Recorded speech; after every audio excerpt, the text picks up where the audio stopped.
tout dévoué à la francophonie. Au programme, 3 paragraphes, l'un en bourguignon, l'autre en québécois et le dernier en sénégalais. C'est ce que proposait hier à Mont-Solémine l'association Bourgogne-Québec. De quoi déstabiliser la cinquantaine d'amateurs qui s'est prêté à l'exercice. Qu'en sera-t-il pour vous? Attention, je ramasse les copies après le sujet de Thierry Breillet. Il renonça à pousser. Pour moi, pousser. C'était pousser.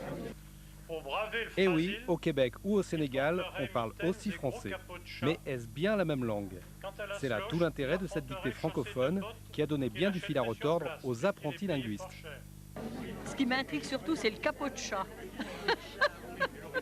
Pourtant, dans l'esprit des organisateurs, il s'agit bien plus de rassembler autour d'un patrimoine commun.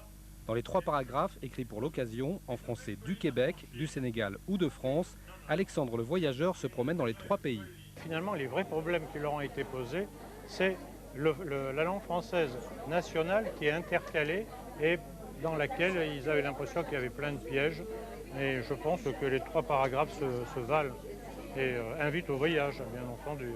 Au voyage peut-être, mais pour les concurrents, le québécois est bien surprenant, il est même carrément exotique. Au Sénégal, ça va, ça passe encore. Le français, ça va, c'est pas trop difficile. Mais pour ce qui est du québécois, slèche,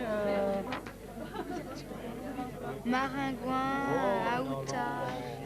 Alors, petite explication de texte par une francophone qui nous vient du Saint-Laurent. Des crises de maringouin, on dirait, hein, vraiment. Donc, c'est quasi impossible de s'asseoir à une table de pique-nique, par exemple, et de manger le soir quand les maringouins ils sortent puis ils commencent à bzzz autour de nos têtes. Donc voilà, donc c'est vraiment une réalité de l'été québécois que vous n'avez pas ici. Puis en fait, vous êtes bien chanceux de ne pas l'avoir. C'est la fin de ce journal. À suivre dans un instant la météo de Kéra, puis tout